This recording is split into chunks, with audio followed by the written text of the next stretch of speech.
And then pag pauwi ka na sa sa bahay mo after your mission, minsan nakakarinig tayo. Siguro nasabi ko, ay naku, babalik na ako sa totoong buhay, ganyan O kaya pag galing ka sa temple, ay, lalabas na ako sa totoong buhay. Pwede bang dito na lang ako sa temple? And then there was this talk po ni ni President Irene. Sa isang talk niya, sinabi niya na yung pagpasok pala natin sa temple, yung feeling pala na yon ng spirit, yung parang we feel so at home sa temple. Sabi niya, because that is how our home felt when we were still in heaven.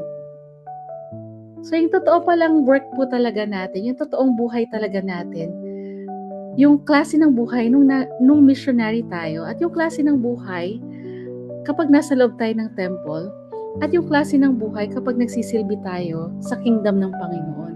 Yun yung totoong buhay. And then yung all the rest ay lang siya.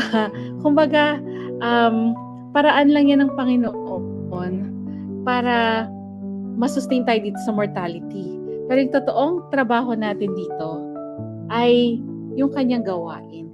So sana yun nga po,